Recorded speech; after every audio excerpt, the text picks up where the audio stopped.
தங்கள் மனம் கவரும் திரைக்கலைஞர்களின் வாழ்க்கை பயணத்தை தாங்கள் தொடர்ந்து காண உங்கள் நியூஸ் மிக்ஸ் டிவியை சப்ஸ்கிரைப் செய்து கொள்வதுடன் நிகழ்ச்சி பிடித்திருந்தால் லைக் என்ற பட்டன் மூலம் தங்கள் விருப்பத்தையும் மற்றவர்களும் அறிந்திட ஷேர் என்ற பட்டன் மூலம் பகிர வேண்டுகிறோம்.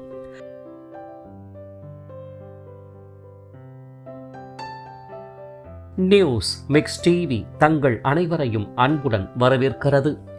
சுமாரான உயரம், வானிறம் கொண்ட தோற்ற பொலிவில் சற்று ஆஜானுபாகுவான பருத்த உடல் அமைப்பு, கொழு கொழு கன்னங்கள் கொண்ட அமைதி தவழும் முக வடிவில் சாந்த மிகு கருணை மிகுந்த கண்கள், அச்சரம் பிசகாத தெள்ள தெளிவான வெண்கல குரல் வளம் உள்ளிட்ட தோற்ற காரணிகளையும் ஸ்ருதி சுத்தமாக குரில் நெடில் என வார்த்தை பிரயோகத்தில் உணர்ச்சி ததும்ப பாடி பாமரரும் ஆழ்ந்து போய் ரசிக்கும் அளப்பரிய சங்கீத ஆற்றலை தன்னுள் கொண்ட சிறப்பு காரணிகளை உடையவர்தான் இசை முரசு என்றும் இசை பேரறிஞர் எனவும் போற்றப்பட்ட மறைந்த மகா சாதனை கலை இமயம் ஐயா எம் தண்டபாணி தேசிகர் ஆவார்.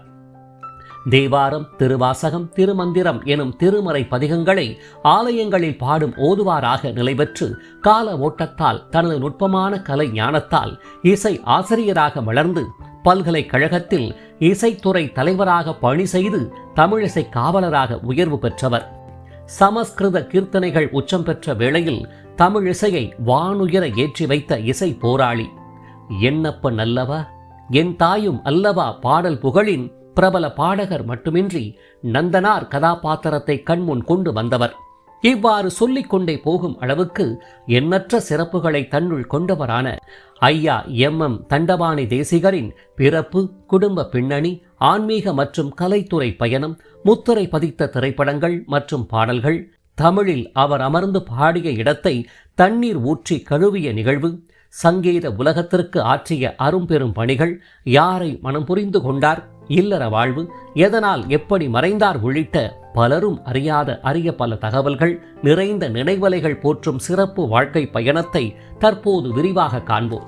1908 ஆகஸ்ட் மாதம் 27 தேதியன்று நாகப்பட்டினம் மாவட்டத்தில் திருவாரூர் திருமருகல் சாலையில் அதீத பக்தியின் பெருக்கால் பிள்ளைக்கறி சமைத்த சிறுதொண்டர் நாயனார் அவதார பதியான திரு செங்காட்டங்குடி என்ற அற்புத பூமியில் மதுரையை பூர்வீகமாக கொண்ட முத்தையா தேசிகர் என்ற தந்தைக்கும் பாப்பம்மாள் எனும் தாயாருக்கும் பிறந்த சங்கீத மைந்தர்தான் நமது வாழ்க்கை பயண நினைவலைகள் கலை நாயகர் மதுரை முத்தையா தண்டபாணி எனும் எம் தண்டபாணி தேசிகர் ஆவார். தந்தை முத்தையா தேசிகர் ஆனவர் பரம்பரையாக திருத்தலங்களில் தேவாரம், திருவாசகம் மற்றும் திருமந்திரங்களை பாடும் ஓதுவார்கள் வழி தோன்றலாகையால் அதன் பேரில் முன்னோர்கள் வழி பின்பற்றி திரு செங்காட்டங்குடியில் அருள் பாலிக்கும் உத்ராபதீஸ்வரர் ஆலயத்தின் ஓதுவாராக பணி செய்து வந்தவராவார். இதன் பேரில் தனது செல்ல மகன் தண்டபாணியை அவருடைய குழந்தை பருவத்தில் தனது மார்பின் மீது போட்டு தாலாட்டு பாடல்களை பாடுவதை விட திருமுறைகள் பாடலையை பாடி வளர்த்து வந்தமையால் அக்குழந்தையும் அதனினுள் ஊறியே வளரவும் ஆரம்பித்தது. இதையடுத்து குழந்தை தண்டபாணி ஓடி ஆடியதும் மந்திர புரீசம், கணபதீஸ்வரம், சக்தி புரீசம் என போற்றப்பட்ட உத்ராபதீஸ்வரர் ஆலய மண்ணில்தான். இவ்வாறு ஆன்மீக ஒழுக்க நெறிகளுடன் வளர ஆரம்பித்த சிறுவன் தண்டபாணிக்கு முதல் இசை குருவாக தந்தை முத்தையா தேசிகரை அடித்தளமாக விளங்க ஆரம்பித்தார். வீட்டிலும் ஆலயத்திலும் கணீர் என்ற குரலில் தந்தை பாடுவதைக் கண்ட தண்டபாணியும் தந்தையை போன்றே திருமுறைகளை இசைப்பதில் வல்லவராகவும் மிளிர ஆரம்பித்தார். இது மட்டுமின்றி தனது தகப்பனாரின் தம்பி, அதாவது சித்தப்பா மாணிக்க தேசிகர் மற்றும் சடையப்ப நாயனக்காரர் ஆகியோரிடம் தமிழ் இசையை முறைப்படி கற்கவும் ஆரம்பித்தவர். தனது மூத்த சகோதரியின் கும்பகோணம் வீட்டில் தங்கி திண்ணை பள்ளிக்கூடத்தில் கல்வி கற்று வளர்ந்த வேளையில்தான் பிரபல வயலின் வித்வான் கும்பகோணம் ராஜமாணிக்கம் பிள்ளையிடமும் சங்கீத பயிற்சியினை சிறப்புடன் கற்கவே ஆரம்பித்தார். இதன் பேரில் கர்நாடக மற்றும் தமிழிசையில் கற்று தேர ஆரம்பித்த சிறுவன் தண்டபாணி அவர்கள் 14 வயதை எட்டிய வேளையில்தான் தான் பிறந்த சிற்றூரின் அருகாமையில் இருந்த திருமருகல் எனும் புகழ்பெற்ற சிவாலயத்தில் சங்கீத அறிஞர்கள் முன்பு பாடலிசை அரங்கேற்றம் சிறப்பாக மேடை ஏறியது.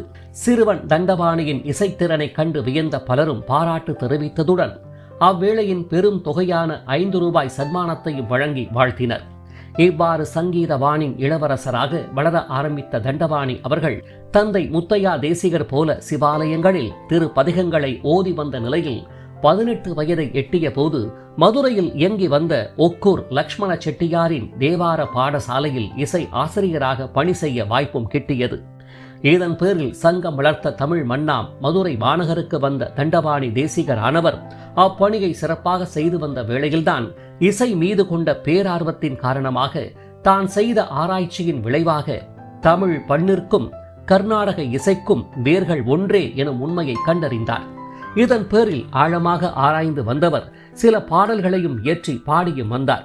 அவ்வண்ணமே மதுரையை அரசாளும் அன்னை மீனாட்சியின் புகழை போற்றும் வகையில் ஆலயத்தின் வடக்கு சித்திர ரத வீதியில் நடைபெற்ற உற்சவத்தின் போது அன்னை மீனாட்சி குறித்து சுமார் 9 பாடல்களை பக்தி ரசம் ததும்ப தண்டபாணி தேசிகர் பாடியதை கேட்ட அவ்வூர் மக்கள் லயித்துதான் போயினர். இதையடுத்து தண்டபாணி தேசிகரின் பாடும் திறனும் புகழும் பிரபலமடைய கிராமபோன் எனும் சில இசைத்தட்டு கம்பெனிகள் அவரை தொடர்பு கொண்டு பாடல்களை பாட வைத்தும் வெளியிட்டன. இதன் மூலம் மேலும் புகழ்வானின் உச்சத்தை தொட்ட தண்டபாணி தேசிகரை கண்ட தமிழ் திரை உலகமும் அவரை தன் பங்கிற்கு வரவேற்கத்தான் செய்தது எனலாம்.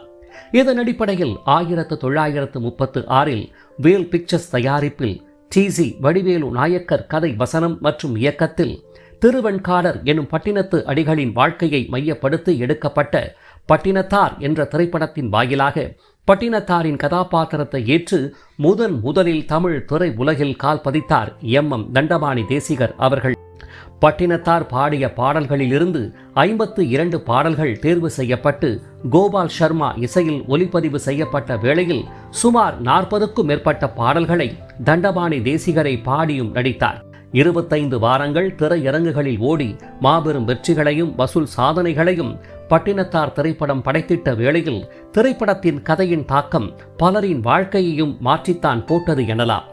ஆம், தண்டபாணி தேசிகரின் பட்டினத்தார் திரைப்படத்தை கண்ட நெல்லை மாவட்டத்தைச் சேர்ந்த முத்தையா பிள்ளை என்ற இராணுவ அதிகாரியானவர் தனது குடும்பம் மற்றும் சொத்துக்களை துறந்து துறவரம் பூண்ட நிலையில் சென்னை திருவொற்றியூர் பகுதியைச் சேர்ந்த மாபெரும் செல்வந்தர் ஒருவரும் தனது சொத்துக்கள் அனைத்தையும் ஏழை எளியவருக்கு வாரி வழங்கிவிட்டு துறவரத்தை மேற்கொண்டு அவ்வூரின் பிரசித்தி பெற்ற வடிவுடையம்மன் உடனுரை தியாகராஜர் ஆலயத்தின் வாயிலிலேயே தனது வாழ்வை கழித்தார் என்ற செய்தி பட்டினத்தார் திரைப்படத்தின் கதையின் நாயகர் தண்டபாணி தேசிகரை எட்டிய போது புல்லரித்து போனவர் சினிமாவின் தாக்கம் எத்தகைய வலிமையானது என்பதை நன்கு உணரவும் ஆரம்பித்தார். மேற்கண்ட திரைப்படத்தின் வெற்றியை தொடர்ந்து தண்டபாணி தேசிகரை நோக்கி திரைப்பட வாய்ப்புகள் அணிவகுத்துதான் நின்றன எனலாம். அதுவும் எப்படியெனில் P.U. சின்னப்பா போன்றோ M.K. தியாகராஜ பாகவதர் போன்றோ காதல் ரசமிக்க ஜனரஞ்சக திரைப்படங்களின் ஹீரோவாக அல்லாமல் அவருடைய தோற்ற பொலிவு, ஆன்மீக பாடல் பாடும் திறன், பட்டினத்தார் திரைப்பட தாக்கம் காரணமாக ஆன்மீக திரைப்படங்களின் நாயகனாகித்தான் போனார் ஐயா தண்டபாணி தேசிகர் அவர்கள். கால ஓட்டத்தால் மேற்கண்ட பட்டினத்தார் திரைப்பட கதையானது 1962 கே. சோமு இயக்கத்தில் T.M. Soundararajan, M.R. Radha, Gemini K. Chandra நடிப்பில் அதே பெயரில் வெளியாகி மாபெரும் வெற்றிகளை கண்டது. இத்திரைப்படத்தின் வாயிலாகத்தான் சோழ மன்னர் கதாபாத்திரத்தை ஏற்று மேஜர் சுந்தர்ராஜன் அவர்கள் தமிழ் திரை உலகில் முதலில் கால் பதித்தார் என்பது கூடுதல் தகவல்களாகும். இதையடுத்து 1937 மோகன்ஜி இயக்கத்தில் மன்னர் வீர வல்லாளரின் கதையை தழுவி எடுக்கப்பட்ட வல்லாள மகாராஜா திரைப்படத்தின் கதையின் நாயகராக நடித்தார் தண்டபாணி தேசிகர் அவர்கள். ஆனால் முரண்பாடான கதை அமைப்பு காரணமாக இத்திரைப்படம் தோல்வியை சந்தித்தது. வல்லாள மகாராஜா திரைப்படத்தின் தோல்வியை தொடர்ந்து சற்று மனவேதனை அடைந்த தண்டபாணி தேசிகருக்கு ஆறுதல் அளிக்கும் வகையில் வெற்றி படமாக அமைந்ததுதான் 1938 மாடர்ன் தியேட்டர்ஸ் நிறுவன தயாரிப்பில் அந்நிறுவன அதிபர் T.R. சுந்தரம் இயக்கத்தில் வெளியான தாயுமானவர் என்ற திரைப்படமாகும். ராணி மீனாட்சியாக M.S. தேவசேனா தோன்றிய இத்திரைப்படத்தில் கதையின் நாயகராக தண்டபாணி தேசிகர் நடித்ததோடு மட்டுமின்றி பிச்சாலராவ் நரசிம்மராவ் மற்றும் பாபநாசம் சிவன் பாடலிசை கூட்டணியில் வெளியான 16க்கும் மேற்பட்ட பாடல்களையும் பாடி சிறப்பித்துள்ளார். இத்திரைப்படத்தின் பிரதிகள் தற்போது எங்கும் இல்லை என அறியப்படுகிறது. தாயுமானவர் திரைப்படத்தின் வெற்றியை தொடர்ந்து மீண்டும் மாடர்ன் தியேட்டர்ஸின் T.R. சுந்தரம் இயக்கத்தில் வெளியான மாணிக்க வாசகர் என்ற திரைப்படத்தில் திருவாசகத்தை உலகிற்கு அருளிய மாணிக்க வாசகரின் கதாபாத்திரத்தை ஏற்று இத்திரைப்படத்தில் இடம்பெற்ற அனைத்து பாடல்களையும் தானே பாடியும் நடித்து சிறப்பித்தார் தண்டபாணி தேசிகர் அவர்கள். இவ்வாறு தமிழ் திரை உலகில் ஆன்மீக அருளாளர்களின் கதாபாத்திரங்களை ஏற்று நடித்து வந்த எம் தண்டபாணி தேசிகர் அவர்கள் தன்னுடன் வல்லாள மகாராஜா, தாயுமானவர் மற்றும் மாணிக்க வாசகர் ஆகிய திரைப்படங்களில் இணைந்து நடித்த எம்.எஸ். தேவசேனா அவர்களை காதல் மனம் புரிந்து கொண்டார். இவர் எம்.கே. தியாகராஜ பாகவதர் நடிப்பில் வெளியான சத்தியசீலன் என்ற திரைப்படத்தின் கதையின் நாயகியாகவும் நடித்தவராவார். மேற்கண்ட காதல் தம்பதிகளான எம் தண்டபாணி தேசிகர் மற்றும் எம்.எஸ். தேவசேனா ஆகியோருக்கு குழந்தைகள் இல்லை என தகவல்கள் தெரிவிக்கின்றன. இவ்வாறு மேற்கண்ட பட்டினத்தார் திரைப்படத்தின் மூலம் தமிழ் திரை உலகில் கால் பதித்து ரசிகர்களின் பேரபிமானம் பெற்று அவர்கள் பார்வையில் பட்டினத்தாராக, தாயுமானவராக, மாணிக்க வாசகராக என நிலைபெற்று போன எம் தண்டபாணி தேசிகர் அவர்களை புகழின் உச்சாணி கொம்பில் அமர வைத்து அழகு பார்த்த திரைப்படம்தான் 1942 எஸ்.எஸ். வாசனின் ஜெமினி ஸ்டுடியோஸ் நிறுவன தயாரிப்பில் கோபாலகிருஷ்ண பாரதியாரின் நந்தன் சரித்திரம் என்ற கதையை தழுவி முருகதாச இயக்கத்தில் வெளியான நந்தனார் என்ற திரைப்படமாகும். மூட நம்பிக்கைகளுக்கு எதிராக இறைவன் படைப்பில் அனைத்து உயிர்களும் ஒன்றே, ஆகவே உயிர் பலிகள் கூடாது, ஜாதி வேதமின்றி எவராயினும் அன்பின் அடிப்படையில் இறைவனை அடைய முடியும் என்ற உண்மை ரீதியில் தயாரிக்கப்பட்ட இத்திரைப்படத்தில் நந்தனாராகவே நடிக்கவில்லை வாழ்ந்திருப்பார் ஐயா எம் தண்டபாணி தேசிகர் அவர்கள். வேதியராக நடித்த அற்புத கலைஞர் சிறுகளத்தூர் சாமாவுடன் இணைந்து நந்தனாக தோன்றிய தண்டபாணி தேசிகர் அவர்கள் எம்.டி. பார்த்தசாரதி மற்றும் ராஜேஸ்வர ராவ் இசையில் பாபநாசம் சிவன் பாடல் வரிகளில் இடம்பெற்ற பிறவா வரம் தாரும், பித்தம் தெளிய மருந்தொன்று இருக்குது, ஐயே மெத்த கடினம், காண கண் வேண்டாமோ, எல்லோரும் வாருங்கள் உள்ளிட்ட புகழ்பெற்ற பாடல்களையும் பாடியுள்ளார். இவற்றுக்கெல்லாம் முத்தாய்ப்பாக தண்டபாணி தேசிகர் அவர்களின் வசீகர பின்னணியில் ஒலித்த என் அப்பன் அல்லவா, என் தாயும் அல்லவா என்ற காலத்தால் அழியாத ஆன்மீக மனம் பரப்பும் பாடலானது அன்றிலிருந்து இன்று வரை இன்றைய இளம் தலைமுறையினரையும் கவர்ந்ததோடு மட்டுமின்றி அவர்களையும் பாட வைத்த அற்புத பெருமைக்குரிய பாடலாகும். 100 நாட்களுக்கு மேல் திரையரங்குகளில் ஓடி மாபெரும் வெற்றிகளையும் வணிக ரீதியாக வசூல் சாதனைகளையும் நன்கு படைத்த இத்திரைப்படத்தின் வரவேற்பை கண்ட பட அதிபர் எஸ்.எஸ். வாசன் அவர்கள் இத்திரைப்படத்தில் இடம்பெற்ற பாடல்களில் சிறந்த 3 பாடல்களை தேர்வு செய்யும் 20 ரசிகர்களுக்கு 10,000 ரூபாய் பரிசு பணம் பிரித்து தரப்படும் என அறிவித்து திரையரங்குகளில் வாக்குப்பெட்டியை வைத்து புதிய முறையை கையாண்டு வரலாற்று சாதனை படைத்ததுடன் அவ்வாறே பரிசு பணத்தையும் பிரித்து வழங்கினார். இத்திரைப்படத்தின் இறுதி காட்சியில் பின்னர் நாட்களில் ஆக்ஷன் சூப்பர் ஹீரோவாக உருவெடுத்த ரஞ்சன் அவர்கள் சிவபெருமானாக தோன்றி சிவதாண்டவம் புரிந்திருப்பார் என்பது கூடுதல் தகவலாகும்.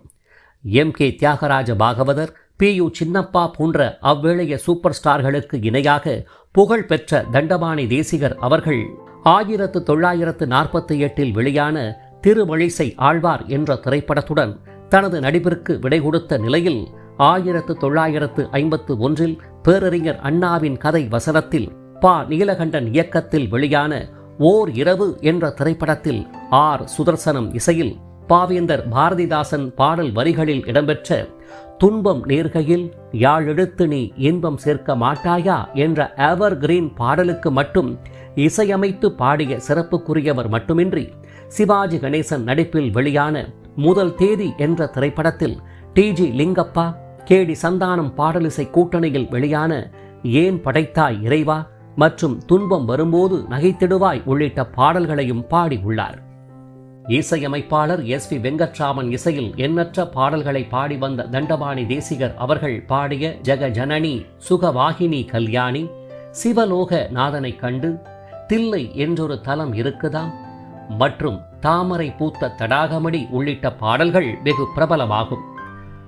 ஸ்ரீ தியாகராஜ சுவாமிகள், முத்துசாமி தீட்சிதர் மற்றும் சியாமா சாஸ்திரிகள், புரந்தரதாசர் ஆகியோரின் சமஸ்கிருத கீர்த்தனைகள் பெருமளவில் பாடப்பட்டு வந்த அவ்வேளையில், அதாவது 1952 வாக்கில் திருவையாறு தியாகராஜர் ஆராதனையில் எம் தண்டபாணி தேசிகர் பாட அழைப்பு விடுக்கப்பட்ட வேளையில் பாட அமர்ந்தவுடன் சமஸ்கிருத கீர்த்தனைகள் பாடாது வழக்கம் போல எடுத்தவுடன் தமிழில் பாட ஆரம்பித்து பின்னர் சமஸ்கிருதம், மற்றும் தெலுங்கு கீர்த்தனைகளை பாடியதுடன் இறுதியாக தமிழில் பாடி நிறைவு செய்தது அங்கிருந்த சிலரை கடும் கோபம் கொள்ள வைத்தது என்றும் இதனால் ஆராதனையின் புனிதம் கெட்டுவிட்டதாக கூறி தண்டபாணி தேசிகர் அமர்ந்து பாடிய இடத்தை சிலர் நீரால் கழுவிய நிகழ்வுகள் அரங்கேறியதாகவும் இதனை முன்னிட்டு கர்நாடக இசை கலைஞர்கள் மற்றும் சில பத்திரிகைகளின் கடும் விமர்சனத்திற்கு தண்டபாணி தேசிகர் ஆளாகியதாகவும் அவ்வேளைய தகவல்கள் தெரிவிக்கின்றன.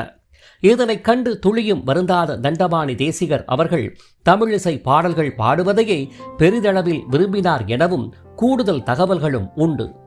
தருமபுரம், திருவாவடுதுறை ஆதீனங்களின் ஆஸ்தான இசைக்கலைஞராக வலம் வந்த தேசிகர் அவர்கள் ஒரு சமயம் சிதம்பரத்தில் நடைபெற்ற ஆன்மீக இசை நிகழ்ச்சியில் ஒரு கீர்த்தனை, ஒரு விருத்தம் என இரண்டையும் இணைத்து சுமார் 2 மணி நேரம் பாடியதுடன் கரகப்பிரியா ராகத்தில் பாடிய காதலாகி கசிந்து கண்ணீர் மல்கி என்ற பதிகத்தை ராக பாவங்களுடன் உணர்ச்சி பூர்வமாக பாடியதை கேட்டு கண்களில் கண்ணீர் மல்க ஆன்மீக அன்பர்கள் அனைவரும் அழுதே விட்டனர் என அமரர் கல்கி அவர்கள் புகழாரம் சூட்டியுள்ளார்.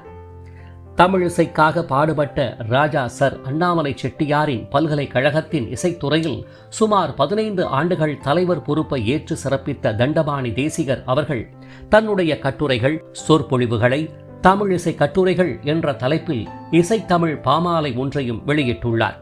இவ்வாறு திருமுறைகள் இசைக்கும் ஓதுவாராக தனது வாழ்க்கை பயணத்தை ஆரம்பித்த தமிழிசை கலைஞராக, திரை உலக நடிகராக, பின்னணி பாடகராக, இசை அமைப்பாளராக, பேராசிரியராக என வாழும் வாழ்க்கைக்கு பெரும் பொருள்பட வாழ்ந்த எம் தண்டபாணி தேசிகர் அவர்கள் இசை முரசு, தேவார மாமணி, சங்கீத சாகித்ய சிரோமணி, திருமுறை கலாநிதி, தாண்டகவேந்தர், சங்கீத கலா சிகாமணி உள்ளிட்ட விருதுகளை வென்றதுடன் 1955 தமிழிசை சங்கம் வழங்கிய இசை பேரறிஞர் என்ற பட்டத்தினாலும் தமிழ்நாடு இயலிசை நாடக மன்றம் வழங்கிய கலை மாமணி உள்ளிட்ட எண்ணற்ற விருதுகளினாலும் கௌரவிக்கப்பட்டவராவார்.